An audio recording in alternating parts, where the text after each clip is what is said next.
Qual é a maior, a causa mais comum de entradas no pronto-socorro? O que o pessoal mais tem? O pessoal mais tem, assim... a gente tem, né, as mais frequentes... Na verdade, as frequências de doenças dependem muito do período do ano e do tipo do pronto-socorro. Então, assim, um hospital de trauma vai ser mais enviesado para trauma. Um hospital cardiológico para coisas cardíacas, enfim...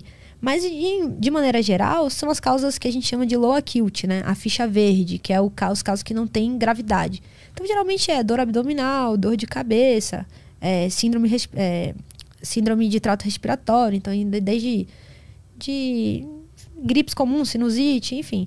Tem de tudo. Até coisas absurdas assim, que você nem pode imaginar. Por exemplo, tem umas coisas bem nada a ver, assim. Às vezes que você vê, tipo, semana passada... Tem umas 2 semanas que eu tive no pronto-socorro um paciente que tinha um pedaço de, sei lá, um galho dentro do ouvido. Umas coisas assim. Tava coçando o ouvido? Deixou entrar. Usou como cotonete um pedaço de galho, aí tacou lá dentro. O Caio usa chave. Vai ter uma chave um dia dentro do ouvido dele. Mas o que faz nesse? Tem que botar uma pinça pra... E tirar, exato. Aí tem umas loucuras, né?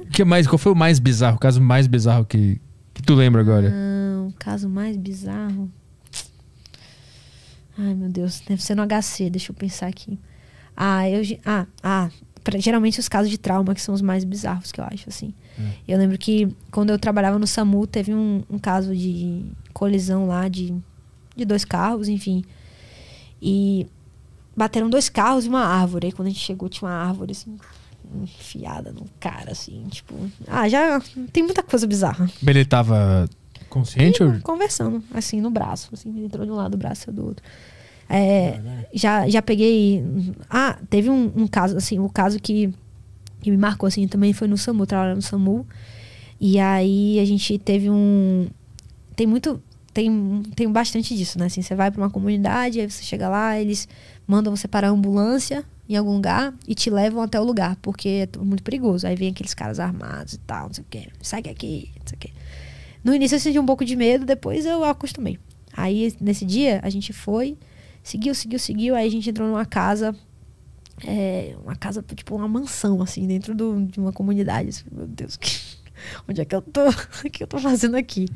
De uma criança que caiu e caiu da escada e tinha ficado desacordada, enfim.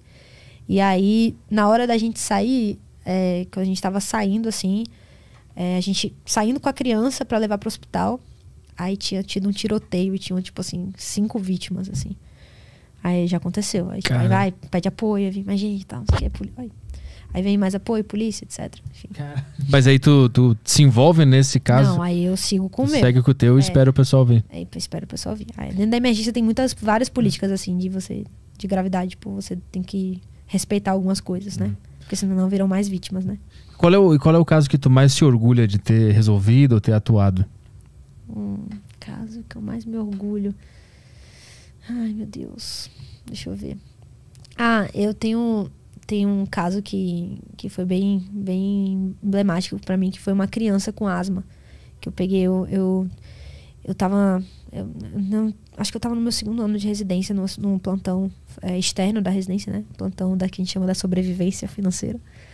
E chegou uma criança com uma crise asmática. Ela teve uma crise asmática e fizeram a medicação para ela no pronto-socorro. E ela fez uma anafilaxia, que é quando você tem aquela alergia muito grave que fecha a glote, né? Enfim. E quando eu cheguei, ninguém tava conseguindo resolver. E aí eu cheguei lá e aí falaram, não, chama a Clara que ela é emergencista. Aí me chamaram, tava na clínica, no adulto. Aí me chamaram, aí fui eu que dei o suporte nessa criança. E aí a gente tubou e tal, e deu tudo certo. Mas você falou assim, enquanto eu tava contando, eu lembrei de outro caso, que é o meu caso da vida. Lembrei agora. Não sei como é que eu não lembrei de primeira. Esse é o meu caso da vida. Eu tava no 3º ano de residência. Aí eu tava no estágio da psiquiatria, que era numa UPA e que atendia a psiquiatria. Eu tava lá com o chefe da USP, lá do HC, a gente discutindo um caso. E aí, pra esses estágios, é porque a gente da emergência, a gente sempre anda com aquele scrub, que é aquela roupinha de Grey's Anatomy, sabe? Aquela roupinha azul de assistente cirúrgico. A gente sempre anda, a gente tem a nossa fardinha da residência, que é com o símbolo da residência e tal. Mas nesse estágio particularmente, a gente vai de roupa normal porque é melhor para os pacientes que você esteja de roupa normal, porque eles se abrem mais, etc. Aí eu tava de roupa normal lá na UPA, conversando com o chefe, com os outros colegas, com os outros colegas da psiquiatria. E aí chegou um enfermeiro, né, lá na UPA. E eu já tinha feito um estágio nessa UPA de paciente grave no primeiro ano da residência, de sala vermelha. Então eu conhecia todo mundo de lá, assim, já conhecia todos os enfermeiros e tal. Eu tava no último ano da residência. Aí ele chegou e fez assim, você tá de roupa? Eu falei, não. Aí ele saiu correndo, pegou uma roupa de lá e me deu. Eu falei, veste. Aí eu fiquei assim, aí o chefe ficou olhando assim, meu chefe, tipo, só vai. Ele veste que a gente tá precisando de você lá em cima. Eu falei, de mim? Eu falei, tá bom. Aí fui vestir a roupa, fui subir.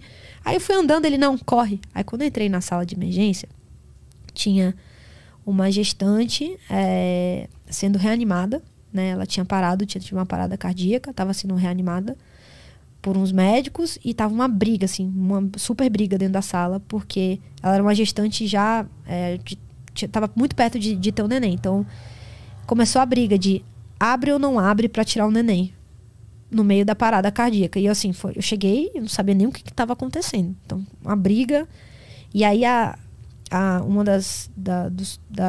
dos médicos que estava lá olhou para mim e falou, claro, você é emergencista, né? Eu falei, não, ainda não. Vou ser em breve, mas ainda não. Ela, você sabe se tira ou não tira a criança? Aí, tudo em emergência é protocolo, tudo.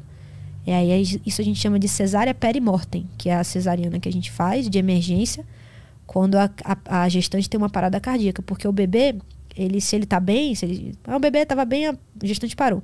Ele tá vivo, só que ele só tá vivo às custas do sangue da mãe, porque é a placenta que leva sangue.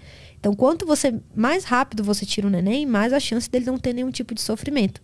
Então, tem todo um protocolo de, se for em X tempo, pra gente ver viabilidade, porque também não adianta você fazer um negócio desse numa criança que já foi a óbito. Tipo, se for há muito tempo, a criança ficou sem suprimento de oxigênio, ela morre junto também. E aí eu cheguei e tava na briga, porque um médico queria abrir, o outro não queria, e ninguém sabia tecnicamente se era adequado ou não. Aí eu cheguei e falei, enfim, era adequado. Eu falei, tem que abrir. Aí todo mundo olhou pra mim e me deu um bisturi e fez, abre. Aí eu fiquei naquela assim, né? Eu tava na psiquiatria, tava de boa. Tipo, aí eu fiquei assim com aquele bisturi na mão, eu falei assim, então vai, abre. Aí o médico que tava comprando a ideia, ele era um ortopedista, eu falei, então vem, me ajuda. Aí fui eu e ele, aí a gente foi, abriu, tirou a criança estava viva, aí continuaram reanimando a mãe, a criança estava viva, a gente deu pra pediatra. A pediatra era uma pediatra que ela não trabalhava com emergência, então ela pegou a criança e ela me devolveu a criança. Assim, porque tinha que entubar, a criança saiu meio viva, mas não estava tão bem, tinha que entubar e etc. Aí ela me devolveu a criança. Aí eu abri a mãe, aí enquanto isso o ortopedista estava lá fazendo as coisas, aí eu recebi a criança e eu entubei a criança. Aí eu, tipo assim, porque eu entendi que eu era emergencista, entendeu? Uhum. Então eu tomei a decisão, eu fiz, e tudo isso eu tava tranquila. Um caos acontecendo na sala, um caos. A gritaria, o pai lá fora, o marido da esposa, enfim. Era uma gestante que tava com Covid, pertinho de ter um neném. Passou mal subitamente em casa. Aí o pai tava indo pro hospital particular. No meio do caminho ela piorou. Ele viu uma UPA, que era a UPA que eu tava. Ele entrou lá de vez. Ele entrou lá e ela parou logo 2 minutos depois que ela entrou. Foi isso que aconteceu. Uhum. Então, aquela cena, imagina, né? Uma mulher super jovem, acho que ela devia ter uns 32 anos, sei lá. Enfim. Então, todo aquele caos, e aí a gente entubou, e aí eu liguei pro meu chefe. Quando fiz tudo, eu liguei pro meu chefe, tô com uma criança entubada, uma cesárea perimortem. Ele, quê? O que você fez? Eu falei, professor, o que eu faço agora? Ele, bota na ambulância e traz pra cá. Aí a gente pegou a ambulância da UPA, levou a criança pro HC, pra USP. A criança sobreviveu, saiu perfeita. Depois de uns 2 meses, o pai voltou, porque ele botou o nome da enfermeira que estava lá, que foi uma pessoa maravilhosa que estava lá. Ele botou o nome da criança, o nome da enfermeira. A mãe, infelizmente, faleceu mesmo. Nossa. Mas, assim, esse caso, assim, foi um dos dias, assim, que eu falei assim, cara, tipo, tem que ter gente para fazer o que a gente faz. Tem que ter gente que estuda, que se capacita, que tem o mindset ali de estar de boa no meio do caos.